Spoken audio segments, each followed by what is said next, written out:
Halo Sobat Project, ketemu lagi. Kali ini kami akan membahas tentang beberapa jenis paku yang biasa kita gunakan di lapangan. Dan sebagaimana kita ketahui Sobat Project, paku ini kan berfungsi untuk merekatkan dua benda sehingga bisa lebih kokoh dan kuat. Nah, di sini mungkin dari Sobat Project banyak yang belum tahu atau mungkin ya sudah ada yang tahu, akan tetapi masih kurang pengetahuan ataupun informasi mengenai beberapa jenis paku dan fungsinya masing-masing ya Sobat Project. Nah, di depan kita ini kami akan membahas ada beberapa jenis paku, tepatnya ada 5 jenis atau 5 macam paku yang akan kita bahas pada kesempatan kali ini. Oke Sobat Project, yang pertama kita mulai dari ujung sebelah kiri.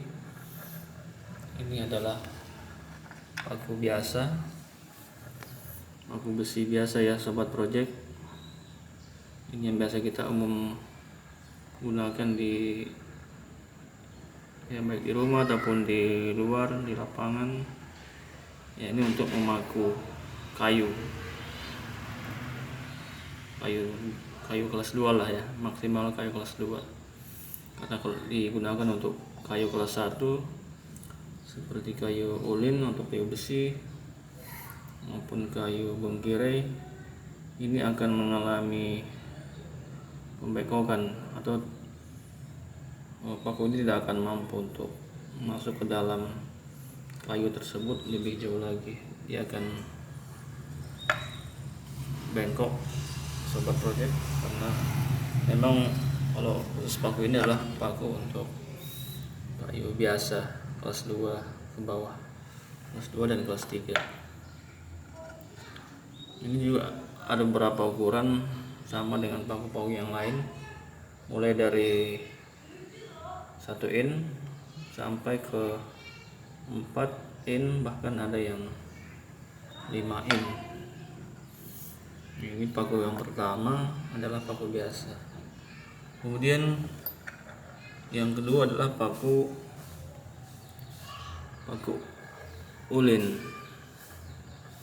Nah, bedanya dengan paku biasa tadi, kalau yang biasa tadi kan bentuknya bulat ya Sobat Project, bentuknya bulat biasa. Sementara paku ulin dia agak kotak, cuman sudutnya agak melengkung sedikit. Jadi ini adalah paku ulin, kepalanya pun agak menonjol ke atas ya Sobat Project. Jadi ini lebih kuat daripada paku ulin, ini lebih kuat daripada paku biasa yang pertama tadi. Oke, kita beralih ke paku yang ketiga, yakni paku beton Sobat Project. Jadi Sobat Project jangan salah pilih ya, kalau mau menggunakan paku harus tahu dulu paku yang mana yang akan kita gunakan sesuai dengan objek yang akan kita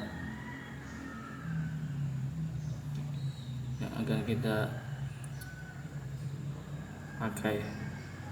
Ini adalah paku beton.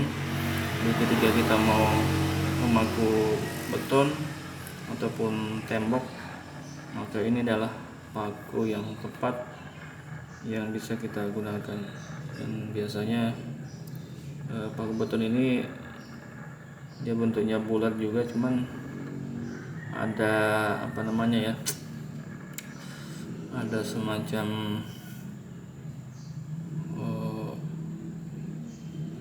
ulirnya yang tegak. Ini semakin menambah kekuatan daripada paku beton ini. Dan di kepalanya bagian atas biasanya ada huruf U.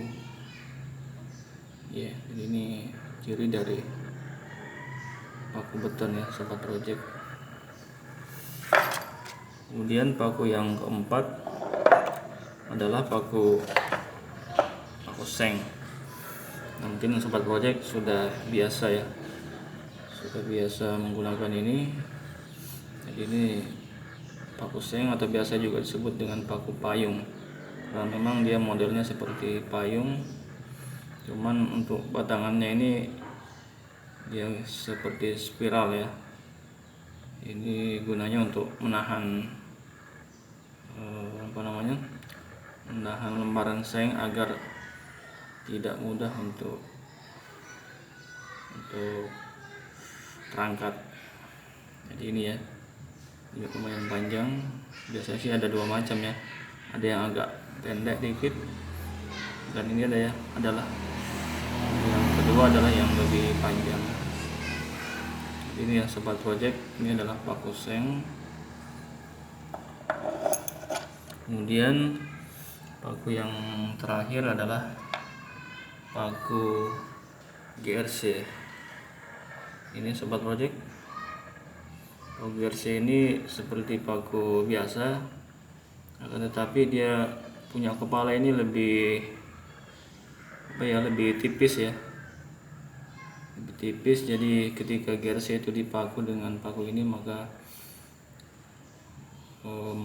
dan ketika didempul atau dikompon, maka paku ini bisa jadi tidak nampak ketika GRC itu dikompon ya. Seperti ini ya sobat project.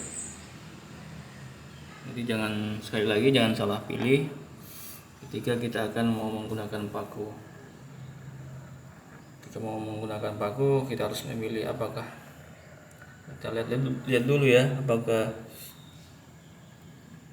objeknya adalah kayu, maka kita menggunakan paku kayu atau paku biasa. Dan ketika mau memaku tembok,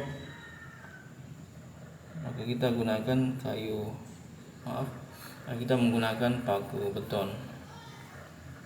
Dan ketika kita mau memaku ulin, maka kita menggunakan paku ulin.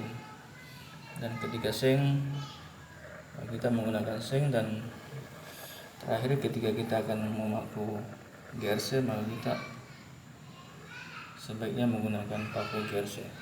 Jadi sobat project, masing-masing paku ini punya fungsi yang berbeda, jangan sampai salah menggunakannya. Oke, demikian dulu sobat project, mudah-mudahan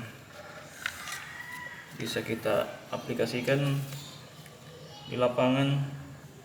Namun sebelum mengakhiri video ini, kami mengajak kepada sobat project agar jangan lupa untuk like, subscribe, komen, dan share ke teman-teman sobat project, agar kami semakin semangat membuat konten-konten berikutnya. Oh ya, jika sobat project punya usul terkait konten-konten yang akan kita bahas selanjutnya, silahkan tulis di kolom komentar. Oke, semoga bermanfaat. Sampai jumpa di konten-konten berikutnya sobat project. Goodbye.